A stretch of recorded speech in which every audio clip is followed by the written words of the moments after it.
Bom dia a todos e a todas. Eu me chamo José Antônio, sou assessor de pastoral da Coordenadoria de Pastoral da Pontifícia Universidade Católica de São Paulo.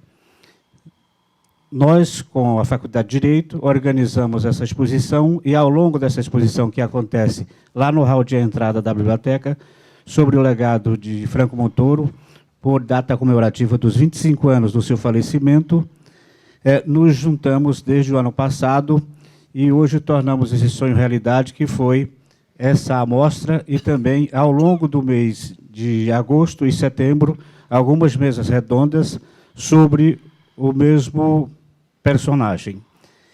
E só um lembrete, esta mesa redonda de hoje seria transmitida em tempo real, portanto, cabe a nós a justificativa para os que posteriormente verão, que nós pedimos as nossas desculpas por não ser possível ser transmitida em tempo real, em virtude de problemas técnicos, mas logo mais ela subirá para o YouTube e todos podem assistir onde quer que estejam, porque nós divulgamos para o Brasil inteiro, principalmente para Brasília, esse evento. Então, as nossas desculpas, e eu passo a palavra para a mediadora.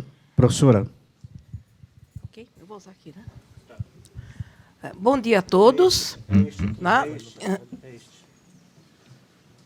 primeiro lugar, gostaria de manifestar o meu agradecimento, né, ao prestigioso convite efetuado pelo professor Lafayette. Né? Em segundo lugar, cumprimento meus colegas aqui na mesa, o professor Gabriel Chalita. Nos conhecemos aí, acho que em torno de 40 anos, né, o professor Cláudio Ganda. Né, e agradeço de forma significativa a presença dos alunos, que são, de fato, o nosso alvo, né, de atenção principal neste evento. Estamos aqui, né, desenvolvendo um diálogo em torno do legado de Franco Montoro diante dos 25 anos do seu falecimento. Então, nós vamos organizar a exposição dando palavra inicialmente ao professor Gabriel Chalita e, posteriormente, ao professor Cláudio Ganda. Então, eu vou fazer aqui uma breve apresentação do currículo do professor Gabriel Chalita, que é o seguinte: professor, advogado e escritor, doutor em comunicação e semiótica e doutor em direito, mestre em sociologia política e mestre em filosofia do direito pela PUC-SP, graduado em filosofia e em direito. Foi secretário da Educação do Estado de São Paulo e secretário da Educação no município de São Paulo. Foi vereador da cidade de São Paulo, presidente da Comissão de Direitos Humanos. Foi deputado federal, presidente da Comissão de Educação, na elaboração do Plano Nacional de Educação, 2014. Presidiu, por mais 2 mandatos, o Conselho Nacional de Secretários da Educação, CONSED. É professor dos cursos de graduação e pós-graduação nas universidades da PUC, Mackenzie e BMEC. É membro da Academia Brasileira de Educação, da Academia Brasileira da Cultura e da Academia Paulista de Letras. Ao longo de sua carreira, publicou cerca de 93 livros. No Brasil, na América Latina, Europa e Oriente Médio, vendeu mais de 12 milhões de cópias. É autor de diversas peças teatrais e conferencista em universidades e organizações no Brasil e no exterior.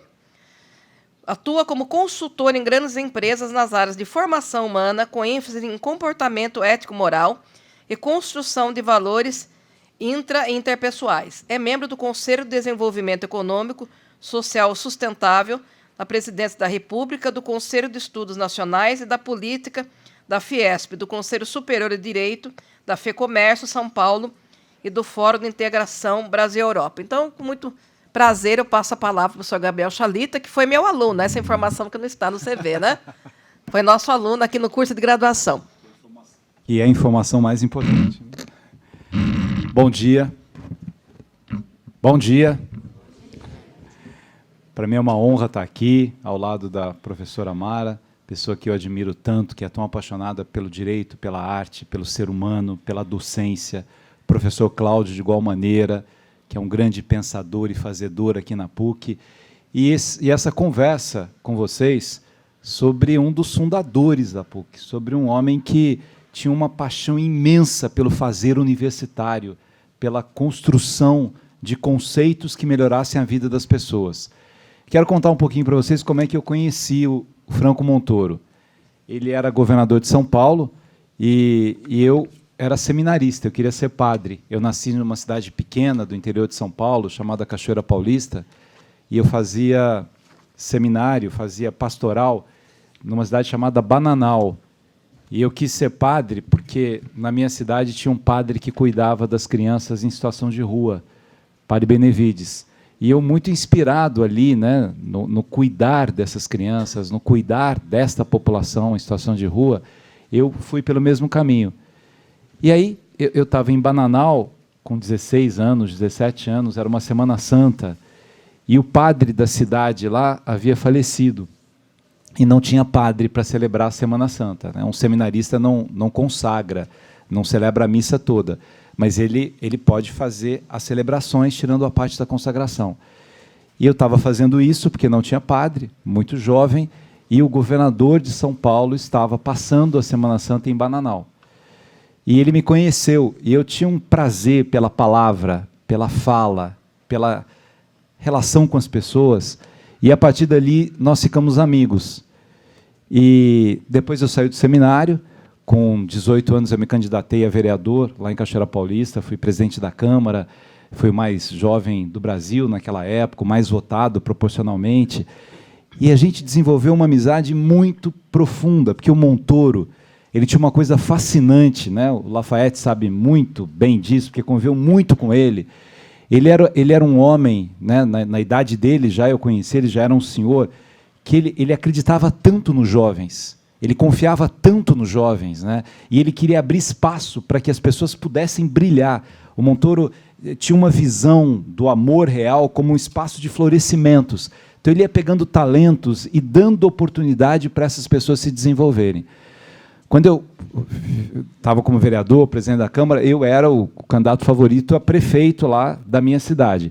E eu me lembro de um conselho incrível dele, quando ele falou assim: Chalita, você não vai ser candidato, você vai mudar para São Paulo, trabalhar comigo, você vai ter uma carreira. E aí, quando você quiser, você fica na política. Mas você precisa ter uma carreira própria sua. Fazer mestrado, doutorado. Eu fazia filosofia por causa do seminário, aí eu mudei para São Paulo, vim fazer a PUC. O Montoro tinha alguns institutos, né, aí depois que ele deixou o governo, um deles era a JULAD, que era a Juventude Latino-Americana pela Democracia. O outro era o ULAM, presidido pela mulher dele, que era a União Latino-Americana de Mulheres. E o dele, que era o ILAM, o Instituto Latino-Americano.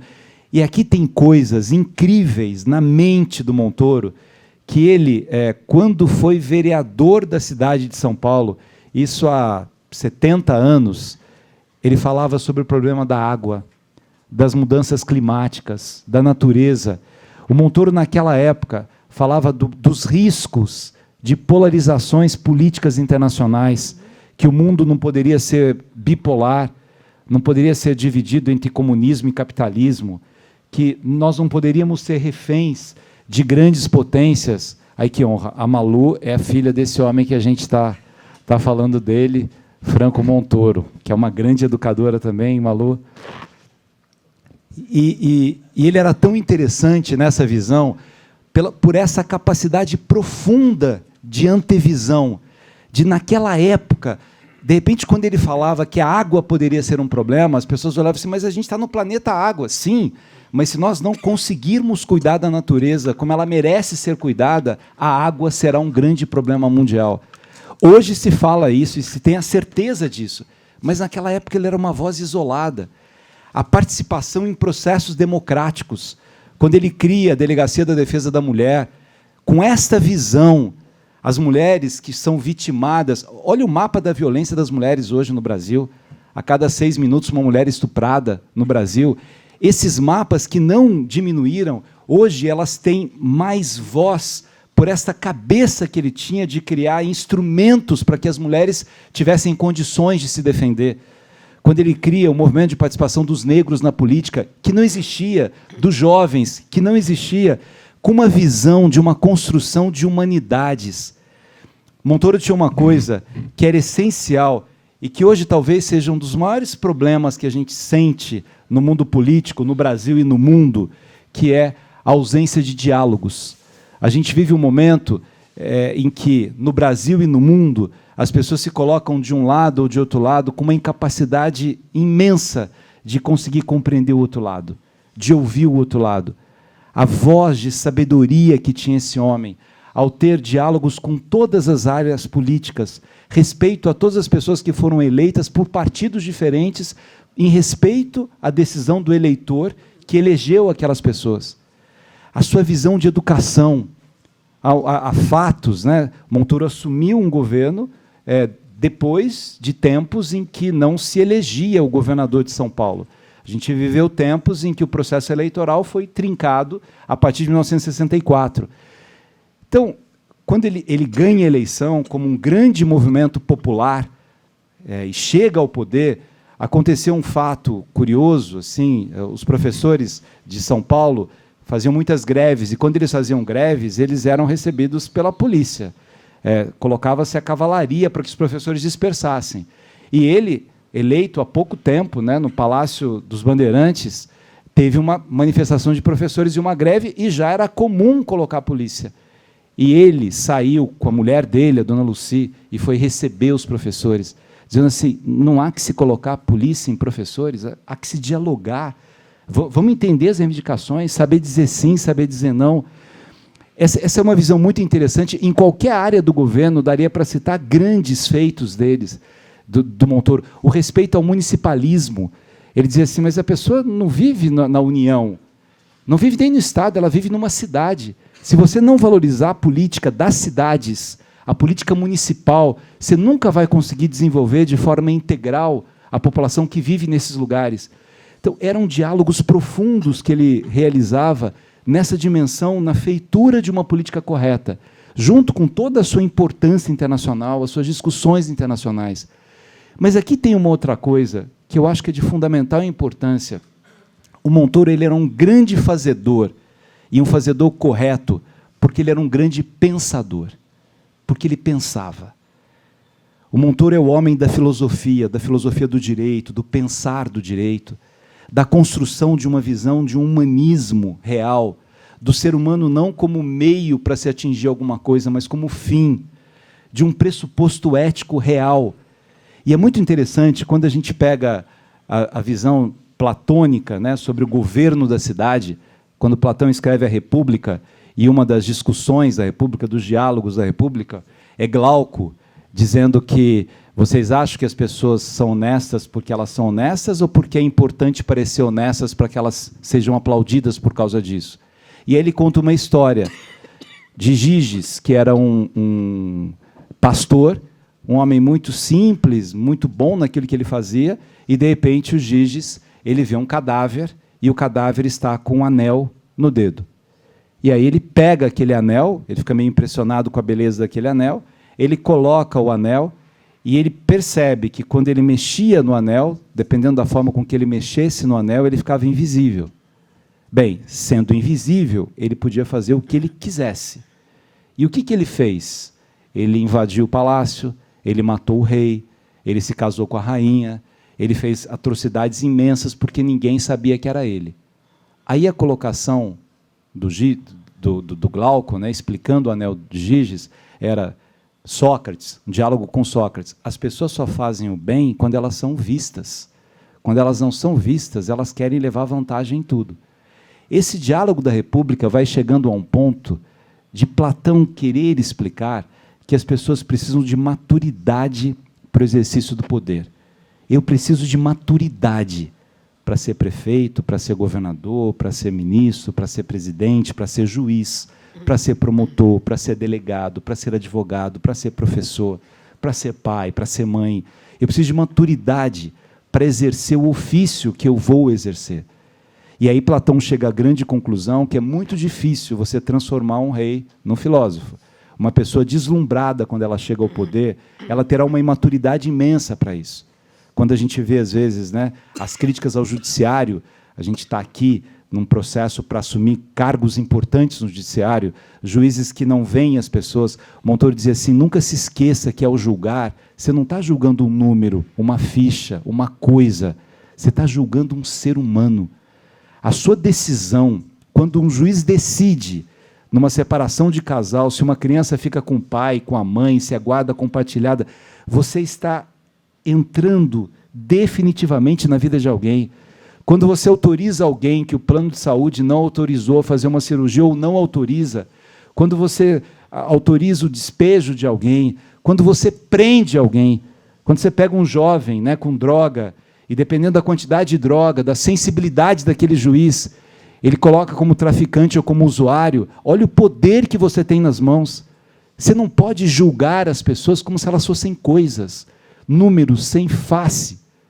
Então, quando eu penso nesse legado do Franco Montoro, eu acho que a riqueza da sua ação política, como vereador, deputado, ministro, governador, os marcos que ele teve na vida, fundamentalmente nascem do grande homem que ele era. Era um pensador na política. Era um homem que refletia profundamente o significado belíssimo do conceito do humanismo, que está em falta em todas as áreas. Que a gente está falando sobre direito, mas daria para discutir humanismo na medicina. Como é bom você ser bem tratado por médicos que chegam até você, pessoas que acreditam no ofício que elas têm nas mãos e no poder que elas têm nas mãos para aliviar a dor ou para aumentar a dor. Nas ações que a gente tem, nas tantas carreiras jurídicas que se desenvolvem, por que a gente faz direito? O Montoro falava muito em sonho. Ele gostava de repetir uma frase, né, quando a gente sonha sozinho é apenas um sonho, quando a gente sonha junto é o início de uma nova realidade. Eu nunca vou ser alguém na vida se eu não tiver sonho. Aliás, hoje, quando se discute o alto índice de suicídio de jovens, a depressão, a ansiedade, o estresse, há dois conceitos fundamentais para nós ressignificarmos o nosso existir. Um deles é o sonho. Eu preciso de um projeto de vida. Eu tenho que sonhar com alguma coisa. Eu estou aqui por quê? Estou fazendo essa faculdade para quê? Que sonho eu tenho na minha vida? E a outra palavra é vínculo. Eu preciso ter vínculo com alguém. Preciso estabelecer vínculos. É muito cruel a gente ver o mundo das telas, em que as pessoas ficam 8, 9 horas por dia no celular e não conseguem desenvolver relações com outras pessoas. Eu consigo desenvolver relações o tempo todo com pessoas que eu não vejo. Eu me preocupo com seguidores que eu não conheço. E eu não me preocupo em desenvolver relações reais com pessoas que estudam na minha sala, que trabalham no escritório em que eu trabalho, que se encontram comigo. É uma geração muito complexa, porque a geração a partir de 2010, né, o apogeu que vem do desenvolvimento de todas as redes sociais, e aí crescem esses números todos ligados à saúde mental, mas está ligado à desumanização. E muito antes dessas redes sociais, esse homem falava de um humanismo. Humanismo. Por que esse extremismo de um lado ou de outro lado? Por que não dar os braços? Por que as mãos empunhadas de raiva? Por que eu não consegui compreender que as diferenças melhoram a mim mesmo? Que a diversidade melhora todo mundo? Hoje a educação chegou a esse conceito no tema da inclusão, por exemplo. É melhor você pegar as pessoas com deficiência e colocar em salas separadas ou nas mesmas salas? É melhor para todo mundo nas mesmas salas, mesmo para as pessoas que não têm deficiência. Eu vou aprendendo a conviver com pessoas que pensam diferentes de mim, que agem diferentes de mim, que vêm de religiões diferentes da minha, de partidos políticos diferentes dos meus, de gostos diferentes dos meus. Por que a gente não pode conviver de uma forma harmoniosa?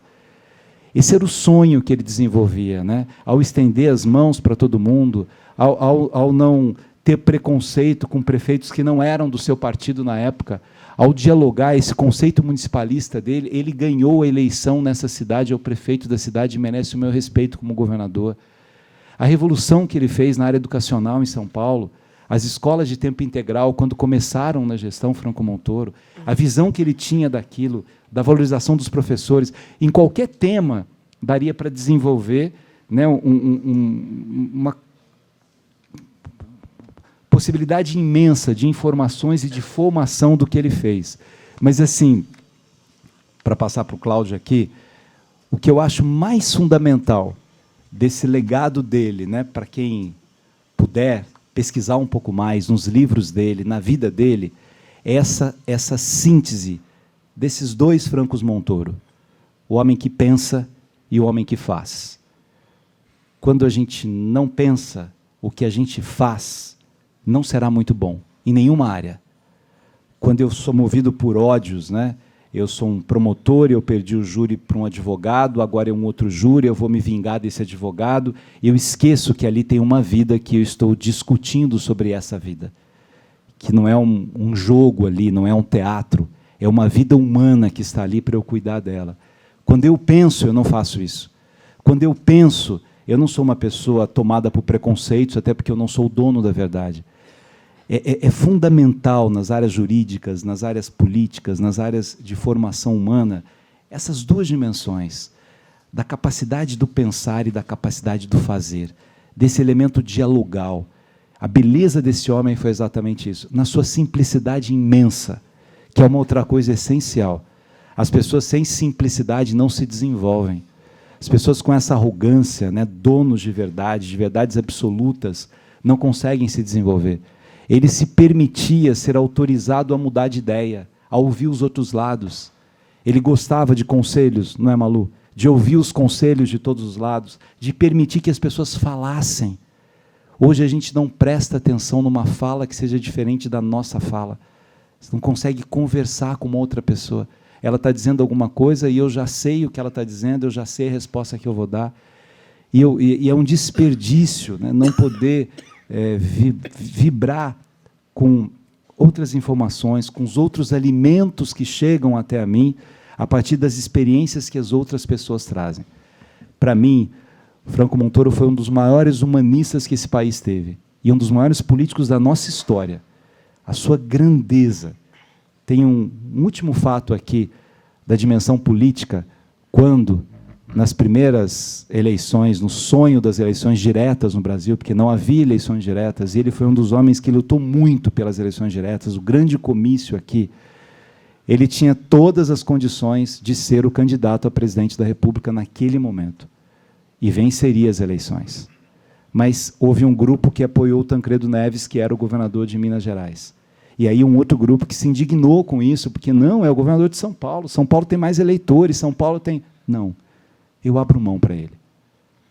Isso não é importante, o importante é o projeto comum, o importante é a democracia. Quem é o presidente é o menos importante. O mais importante é o projeto comum, é o sonho comum.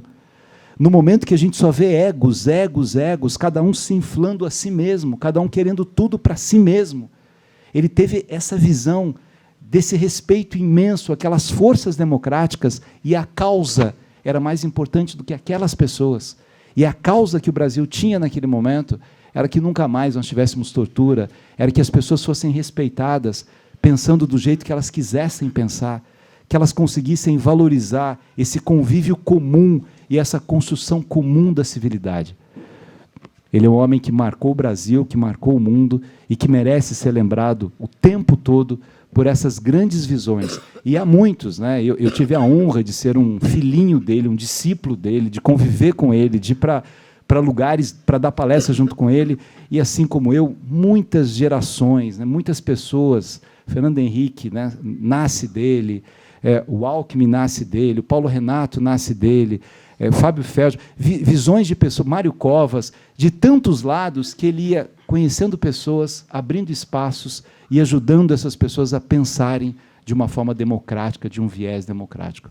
Por isso que Montoro está vivo, merece os nossos aplausos.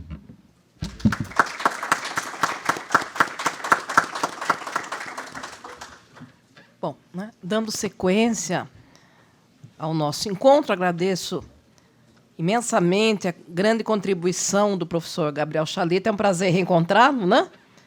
Mas nossa convivência é muito antiga. Eu vou passar, então, imediatamente a apresentação do professor Cláudio Ganda, também o nosso querido colega do departamento, um departamento que, a meu ver, foi profundamente influenciado pelo espírito de Franco Montoro. Eu, pessoalmente, não convivi com ele, mas convivi com pessoas que conviveram com ele. Então, esse espírito humanista sempre esteve presente entre nós. Então, fazendo uma breve apresentação do professor Cláudio, doutor em Filosofia do Direito e do Estado pela Pontifícia Universidade Católica de São Paulo, mestre em Direito Processual Civil e graduado em Direito pela mesma instituição de ensino. Atualmente é professor de graduação da Faculdade de Direito, da PUC, onde leciona as disciplinas Filosofia do Direito, Introdução ao Estudo de Direito e Ciência Política e Teoria-Geral do Estado. E nessa mesma instituição é também professor credenciado do Programa de Estudos de Pós-Graduados em Direito, Mestrado e Doutorado, Núcleo Direito Desportivo. Como auditor, integra a Comissão Disciplinar Desportiva dos Campeonatos da OAB São Paulo, CAASP, no ano de 2024. É membro do Conselho Deliberativo da Sociedade Brasileira de Direito Desportivo, SBDD, e para o triênio 2023-2025. É advogado, sócio fundador do escritório de advocacia Ganda, Garrido e Advogados. Tem experiência na área de direito, com ênfase em direito processual civil, filosofia de direito, ética geral e profissional. Então, com imenso prazer, passo a palavra ao professor Cláudio Ganda. Bom dia a todos. Eu quero aproveitar a oportunidade, inicialmente, de agradecer a oportunidade de estar aqui nesse evento, legado de Franco Montoro, o que é uma grande responsabilidade. Cumprimentar e agradecer quem preside a mesa, querida colega professora Mara Regina de Oliveira, agradecer e cumprimentar efusivamente o nosso colega que nos abrilhanta aqui, Gabriel Chalita, cumprimentar o professor Rubens Lazzarini, a quem nos assiste aqui na assistência. Meus cumprimentos, um prazer conhecer a herdeira direta do professor Franco Montoro, os demais presentes. E o Neto, sejam bem-vindos, sejam bem-vindos. Veja só, o professor Chalita, do alto da sua grandeza, e os grandes se revelam pessoas humildes, começou a sua exposição falando sobre sua experiência, sua vivência pessoal com o professor Franco Montoro. Assim como a professora Mara também fez referência a isso, ela confidenciou que não teve o privilégio dessa convivência pessoal com o professor Franco Montoro, assim como eu. Eu não tive essa felicidade. No entanto, um depoimento pessoal que vai possibilitar aos senhores averiguar a dimensão da grandeza do professor Franco Montoro naquilo que constitui o objeto do nosso encontro aqui, que é verificar o legado do professor Franco Montoro. E o quanto isso vem reverberando ao longo da história, principalmente no âmbito dos domínios dessa Pontifícia Universidade Católica, que é objeto da criação da iniciativa também do professor Franco Montoro.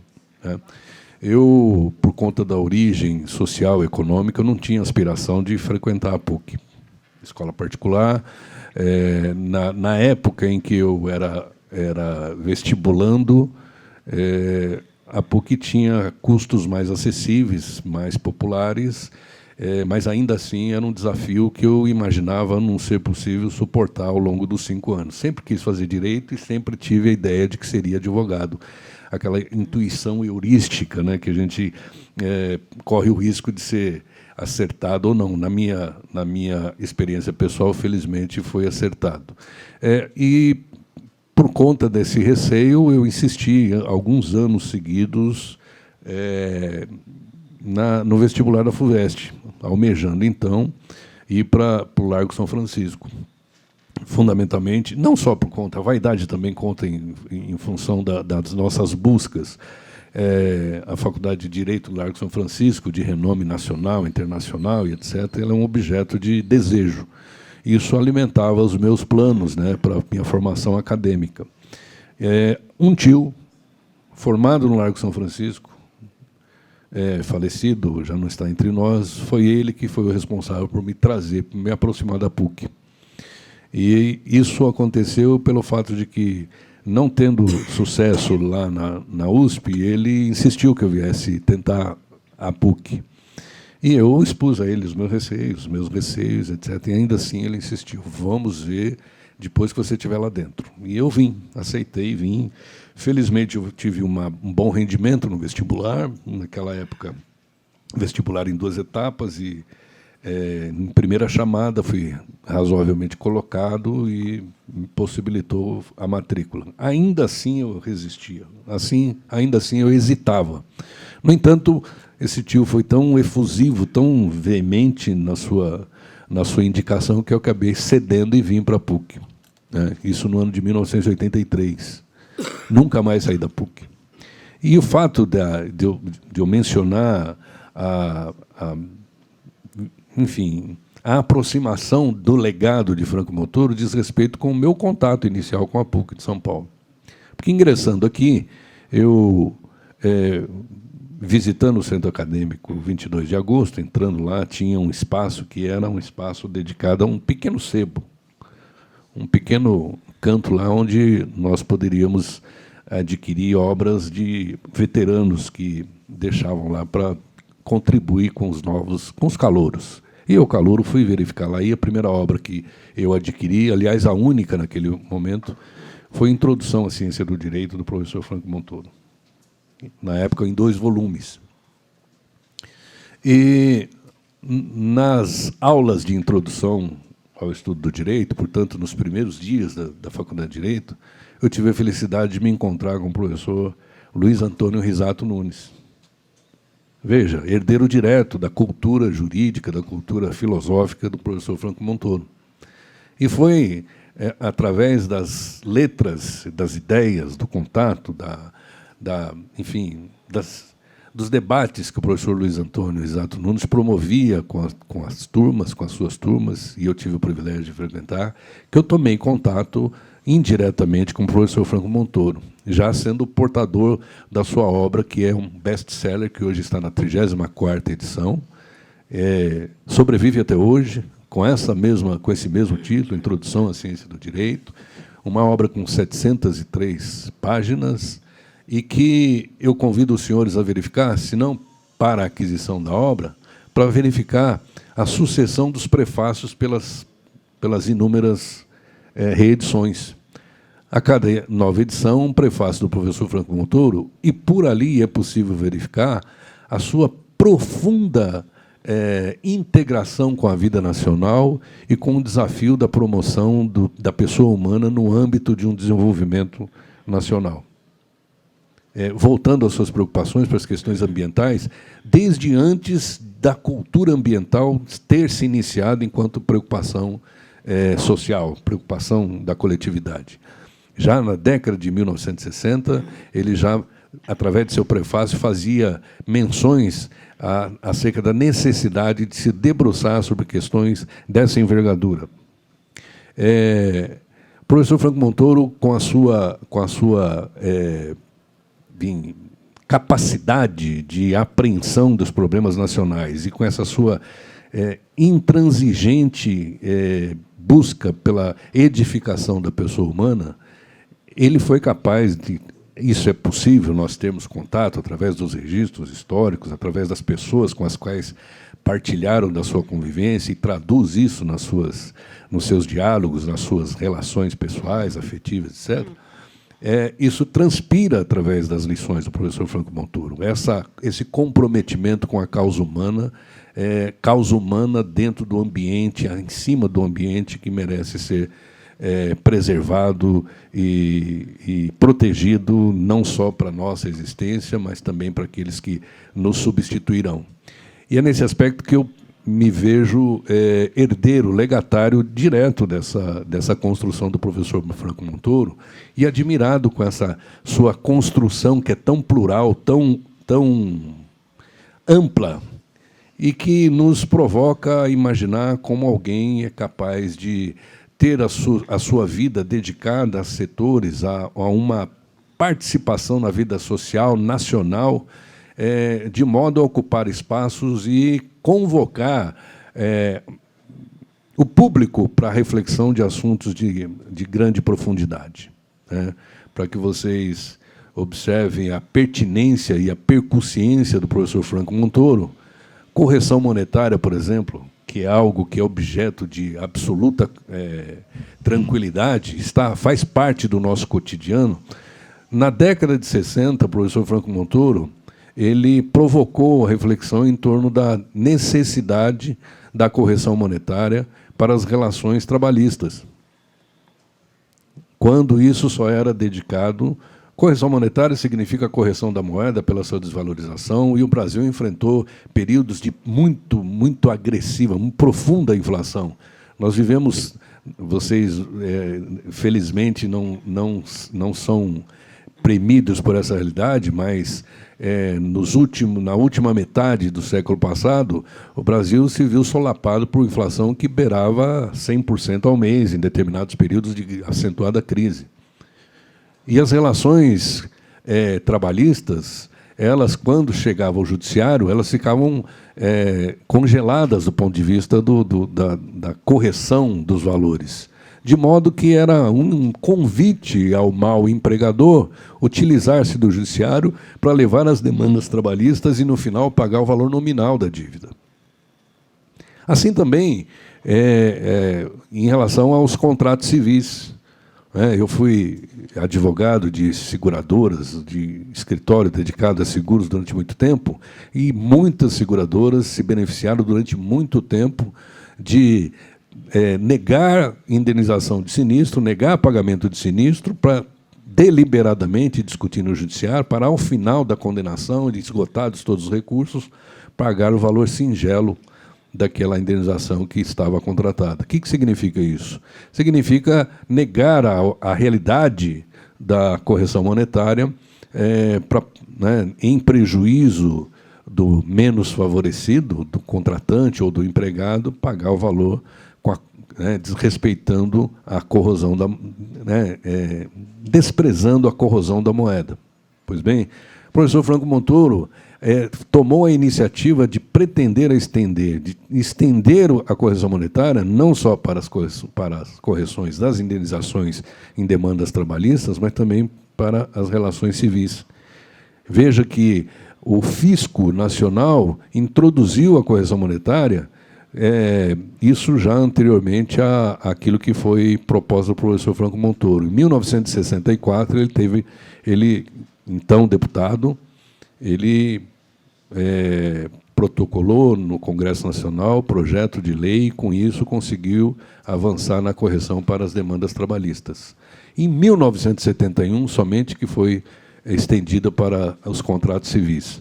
Mas verifique o que significa isso em termos de avanço social, o que significa isso em termos de recursos destinados à justiça social.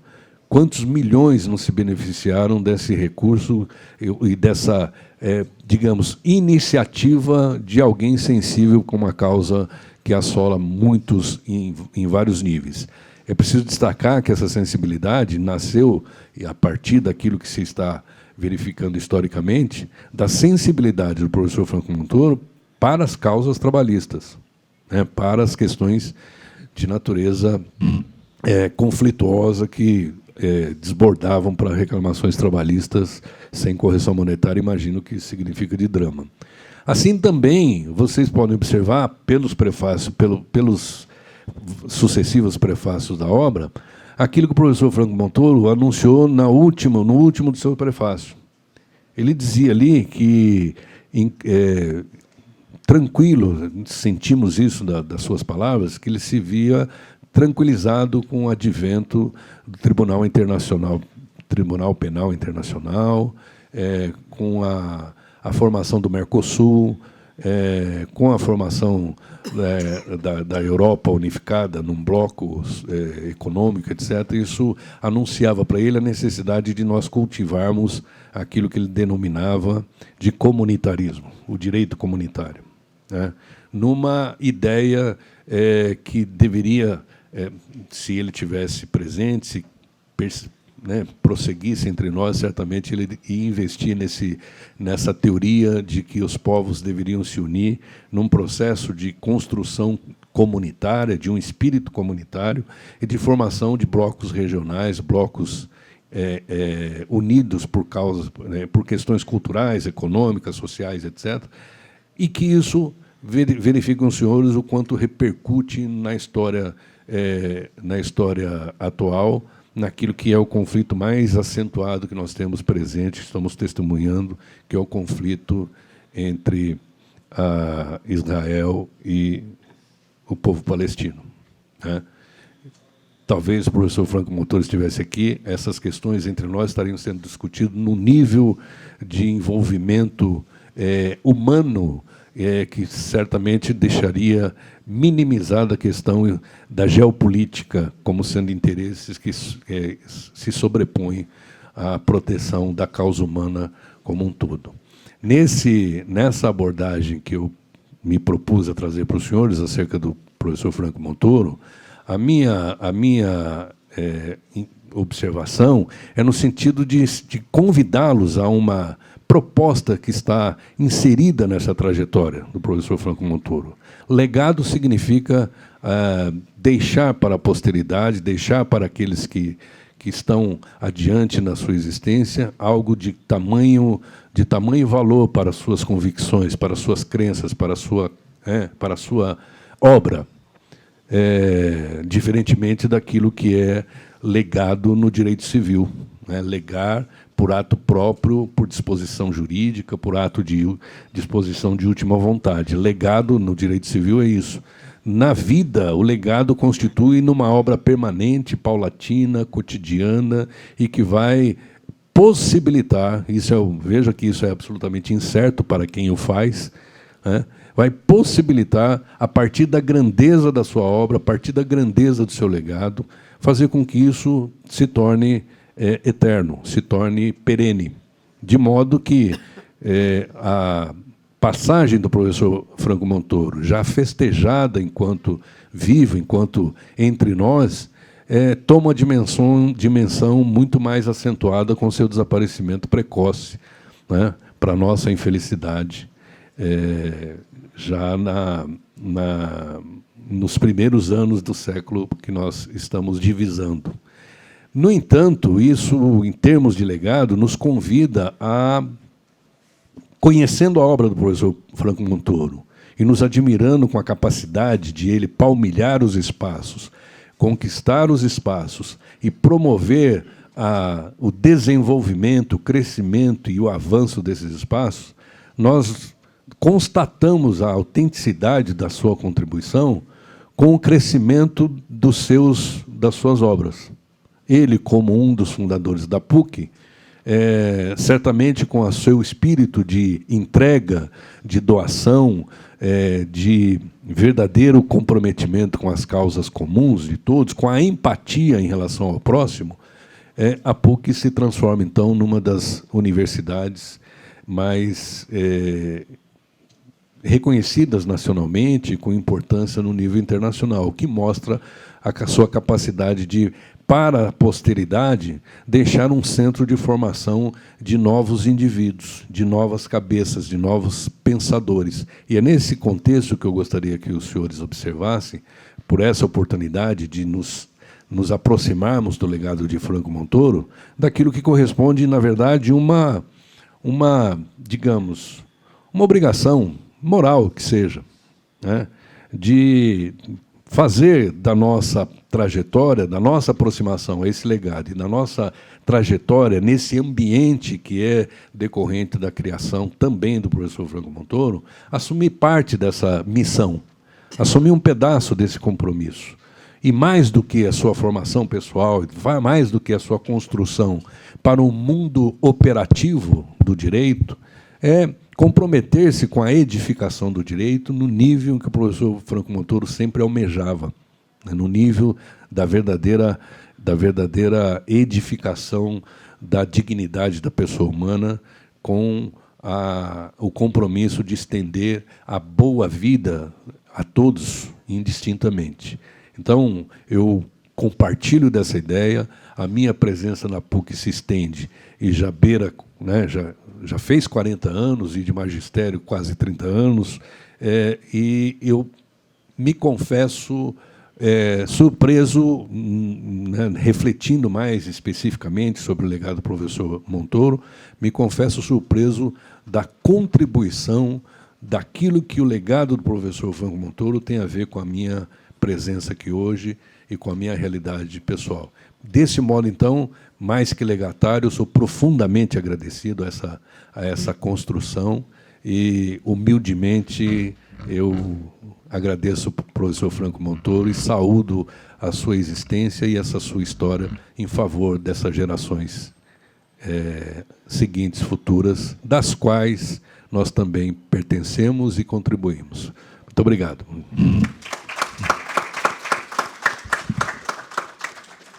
Bom, então, gostaria de agradecer a prestigiosa fala do colega Cláudio Ganda, né, e gostaria de perguntar ao professor Lafayette Possoli, que aqui nos assiste, se gostaria de fazer alguma colocação complementar?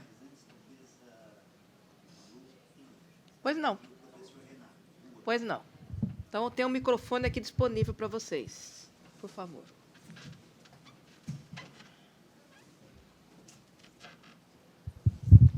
Bom dia para vocês. Ok? Agradeço a presença de todos e, principalmente, agradeço a iniciativa que tiveram em nome da minha família. Estou aqui presente com um dos netos, que também se chama André, e agradecer toda essa manifestação que está sendo feita em relação ao legado do papai. Vamos chamá-lo de Montoro, né? Eu trabalho com educação, 45 anos eu trabalhei no Colégio Santa Cruz, não sei se tem algum ex-aluno meu por aqui, e então eu acho que a formação dos jovens realmente é alguma coisa que me toca profundamente. Então, ter possibilidade de falar com vocês, eu também fui professora aqui na PUC, muito mais tempo, e fui professora na psicologia. Trabalhei pouco aqui, fiz pós-graduação, mestrado, e depois voltei totalmente para o ramo da educação ligada ao ensino médio. E eu acho que houve uma colocação que o Chalita fez, que eu gostei muito. Aliás, o Chalita também trabalhou no Santa Cruz comigo, né, Chalita? Eu era chefe, né? Eu era a diretora daquela... Você tem uma ex-professora, uma ex-chefe. Olha. Tá. E, na verdade, então, ele fez uma colocação que eu acho importante a gente refletir juntos, que é a questão que ele colocou do pensamento e da ação. São dois momentos diferentes. Quer dizer, o pensamento é aquilo que está ligado quase que ao passado, aquilo que foi feito, aquilo que foi dito, aquilo que foi escrito. E, nesse passado, então, é que se insere a questão do legado no qual o Montoro, para o qual o Montoro contribuiu muito e para o qual ele deu condições, digamos, de uma possibilidade de ação. E agora, na questão da ação, que eu vejo mais voltada para o presente e para o futuro, eu queria chamar a atenção de vocês. Vocês, especialmente, são herdeiros deste legado e têm um comprometimento, vocês têm uma obrigação de se posicionarem perante a realidade social. Isso não é apenas uma palavra política, porque eu não sou candidata a nada e nem tenho nenhuma veleidade, mas há um compromisso, sim, gente. Vocês, como alunos de uma instituição como a PUC, com a possibilidade que vocês tiveram, vocês têm o comprometimento com a questão social.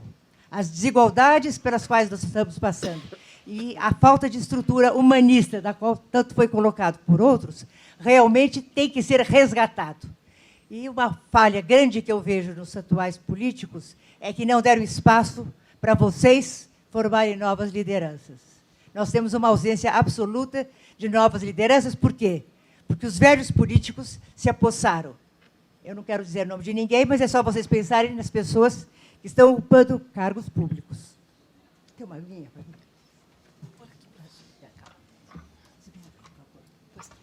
Então, é nesse sentido que eu queria aproveitar a ocasião e chamar a atenção de vocês para esse aspecto. Realmente, me parece que, a partir do conhecimento que vocês tiveram... Obrigada.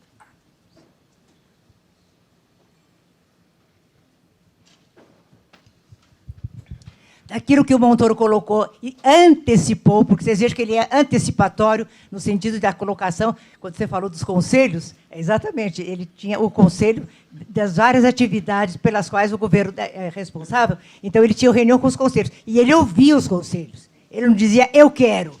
Ele dizia, você é protagonista da sua história.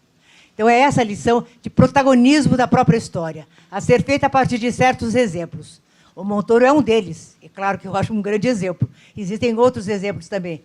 Mas há uma necessidade, me parece, de vocês repensarem um pouquinho essa vivência, essa possibilidade de uma liderança política ou, em qualquer que vocês fizerem, terem sempre em mente essa ideia de que a dignidade da pessoa tem que ser resgatada. Porque, no momento, ela está partindo para o radicalismo e individualismo está matando a própria natureza do ser humano. Então, é isso. Obrigada. Passar a palavra para o professor Renato Rua, por gentileza.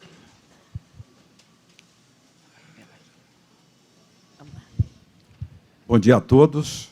Queria, primeiramente, cumprimentar aí os acadêmicos, essa oportunidade que a PUC, a Pastoral e o Instituto Jacques Maritain, fundado pelo Montoro, e do qual eu sou o atual presidente, e o Lafayette é o secretário-geral, né, com a presença também do Zamanha, do professor Zamanha, que muito contribuiu para esse evento.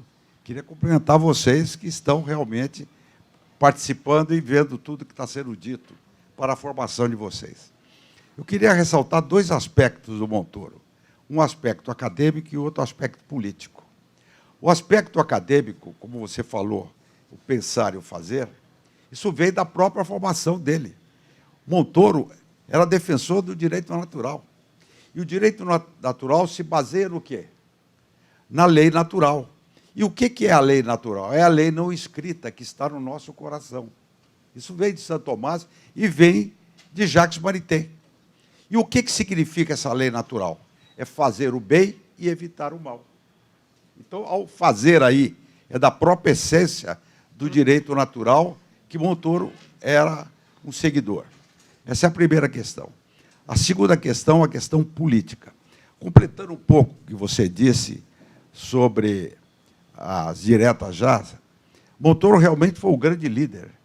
É bom lembrar o seguinte, que estava marcada a primeira grande reunião da defesa das eleições diretas, porque as eleições eram indiretas pelo Congresso Nacional. Ele defendeu que fosse feita a reunião no dia 25 de janeiro, que é o dia do aniversário de São Paulo. E aí outros disseram, inclusive o Fernando Henrique, que era senador, não, Montoro, vai fracassar, porque o pessoal vai viajar. Não, vamos fazer a grande... E foi feito, foi um sucesso absoluto. E depois espraiou isso pelo Brasil todo.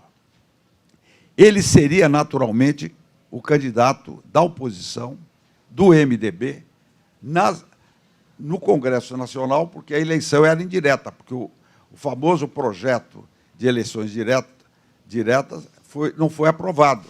Então, as eleições ainda eram indiretas.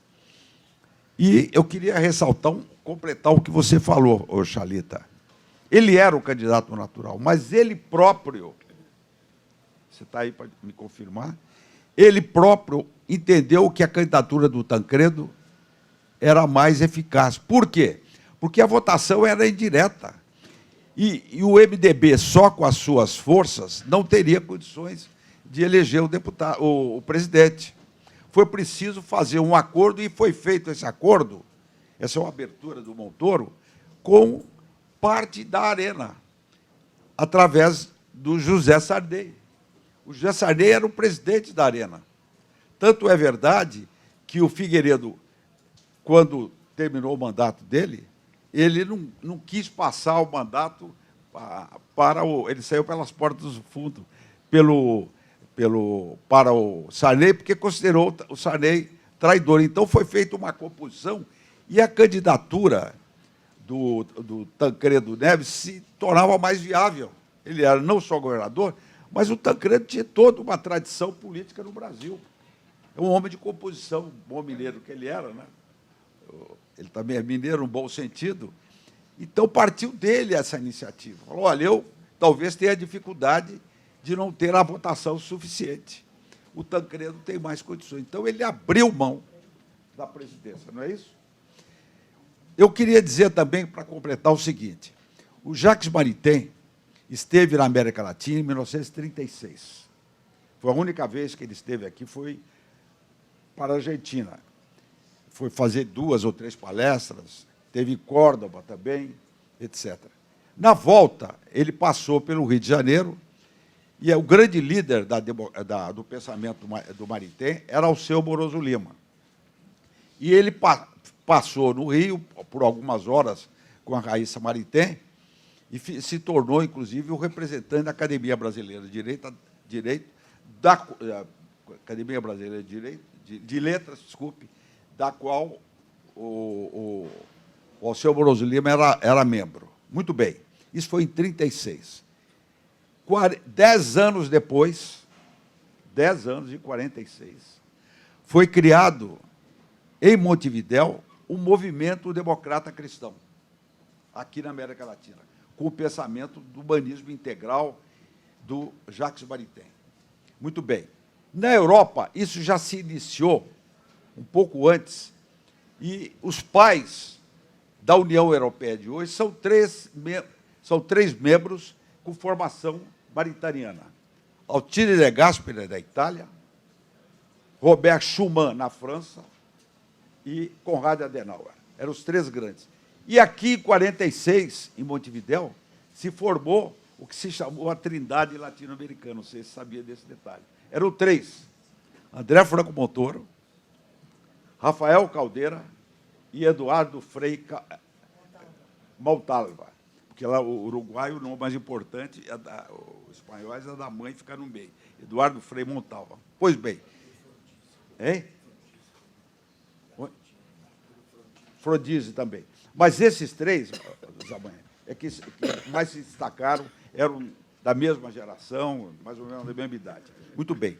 Dos três, Rafael Caldeira foi presidente da Venezuela. Eu estive em Caracas quando o pessoal ia fazer aquele curso de formação. O Lafayette foi também, não sei se você foi. E FEDEC, você foi também, não? Eu fui. Na época, eu estava eu estava militando no Paraná, morando, me formei e fui para lá. E Eduardo Frei foi presidente. O outro, para ser presidente, deveria ser o Montoro, e não foi por esse ato de grandeza. Então, eu concluo aqui, cumprimentando mais uma vez vocês, e convidando também para a palestra que eu vou fazer nesse legado, que será na quinta-feira que vem, vai ser o recupero às 19 horas, e na outra quinta eu vou falar sobre o conceito de justiça de Montoro e o direito do trabalho. Eu fui professor 40 anos da PUC, aposentei-me há 4 anos atrás, e era professor na graduação, mestrado, doutorado, na cadeira de Direito do Trabalho. Eu vou poder trazer um pouco também da contribuição que o Montoro trouxe concretamente para o direito do trabalho. E pouca gente sabe desse aspecto, eu pretendo ressaltar aqui, e dar uma visão para vocês como é que está sendo operado o direito do trabalho.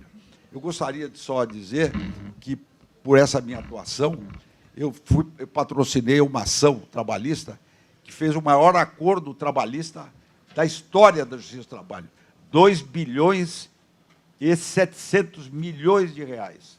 Eu defendendo 8.412 aposentados do Banespa, porque o Banespa era um banco estatal, foi comprado pelo Banco Santander, e o Banco Santander não cumpriu, não é, os direitos que tinham esses bancários aposentados. E o sindicato ficou conivente para excluir os aposentados. Aí eles formaram uma associação civil, eu fui o advogado, entrei com uma petição. Em fevereiro de 98, o processo levou 25 anos, 6 anos dos quais no Supremo Tribunal Federal. E ganhamos, e aí o banco nos chamou, fizemos um acordo de 2 bilhões e 700. O direito deles era 3 bilhões e 800, nós fizemos um acordo por 2 bilhões e 700. Eu não ganhei 30% não de honorário, não pode ficar como o advogado trabalhista ganha. Mas qualquer percentual é expressivo. Mas o mais importante não é isso. Foi fazer com que 8.412 aposentados foram contemplados, dos quais 3.000 já morreram e agora estão habilitando as herdeiras. Isso tudo pela formação, né, que eu tive aqui na PUC, como ex-aluno e como professor, atuando na vida profissional. Muito obrigado. Falo rapidamente. Bom, eu gostaria de dizer que aqui na PUC dou aula também da disciplina de ética profissional, né? E o que foi falado aqui, né, são aqueles princípios que nós falamos em sala, mas não só os princípios, mas a ação, né? As pessoas concretamente vivenciando esses princípios, né, no seu cotidiano, né? E foi isso, evidentemente, Franco Montoro. E, de fato, Chalita, muitos discursos diziam isso de Franco Montoro, que não só pensava, mas alguém que fazia, né, de acordo com aqueles princípios, né? Gostaria de aproveitar para agradecer também ao professor Domingos Amanha, né, que coordenou esta exposição, né, e esses debates também, e dizer que a exposição fica aberta até o dia 22 de setembro, lá na biblioteca. Aos sábados podem virem também, né, que fica aberta das 8 até às 13, né? Certamente, se vocês falarem com seus pais, né, vão ver que eles vão abrir um pouco mais os seus olhos, né, porque vão lembrar-se do período, né, que foi não só o governo Franco Montoro, mas de toda a trajetória, né, política de Franco Montoro aqui em São Paulo, no Brasil e, evidentemente, no mundo, né? Tem também, lá na biblioteca, uma salinha onde que ficam passando alguns vídeos, né? Roda Viva, uma entrevista que ele deu aqui na TV PUC, falando um pouco da história da TV PUC, né? da PUC, né? Como é que nasceu a PUC, né? E lá ele conta, vocês podem ouvir lá, né, que ele chegou lá no Palácio Episcopal, chamado pelo cardeal, né, Mota, que gostaria de fazer uma universidade, construir uma universidade aqui em São Paulo, isso em 45, 46, né? E diz que ele e outros juristas saíram dali com esta incumbência e foram lá na Brigadeiro Luiz Antônio, tinha uma pizzaria, comeram uma pizza, no final eles viraram a caixa da pizza e começaram a rascunhar o Estatuto da Fundação São Paulo ali. Essa história ele conta, está ali na biblioteca também, tá? Por isso, agradeço muito, professora Mara, Chalita e Cláudio também, né? Dizer que acabou de chegar a Maria Estela, que é filha do Dr. José Gregório, uma pessoa que viveu, né, ao lado de Franco Montoro, né, uma vida também, né? Abrimos para as perguntas ou não? O que acha? Abrimos para as perguntas? Oi? Ela é professora dessa casa. Você acha que é melhor abrir para perguntas ou não? O que você acha? Encerrar, né? Bom, então é com muita satisfação que nós encerramos aqui esse evento. Não é? Curiosamente, eu faço uma pequena observação final, que, ao refletir, né, sobre o professor Franco Montoro, várias questões vieram à minha cabeça, colocadas aqui pelos colegas, né? A diferença de espírito que existe entre esse legado e a realidade que nós vivemos hoje, né?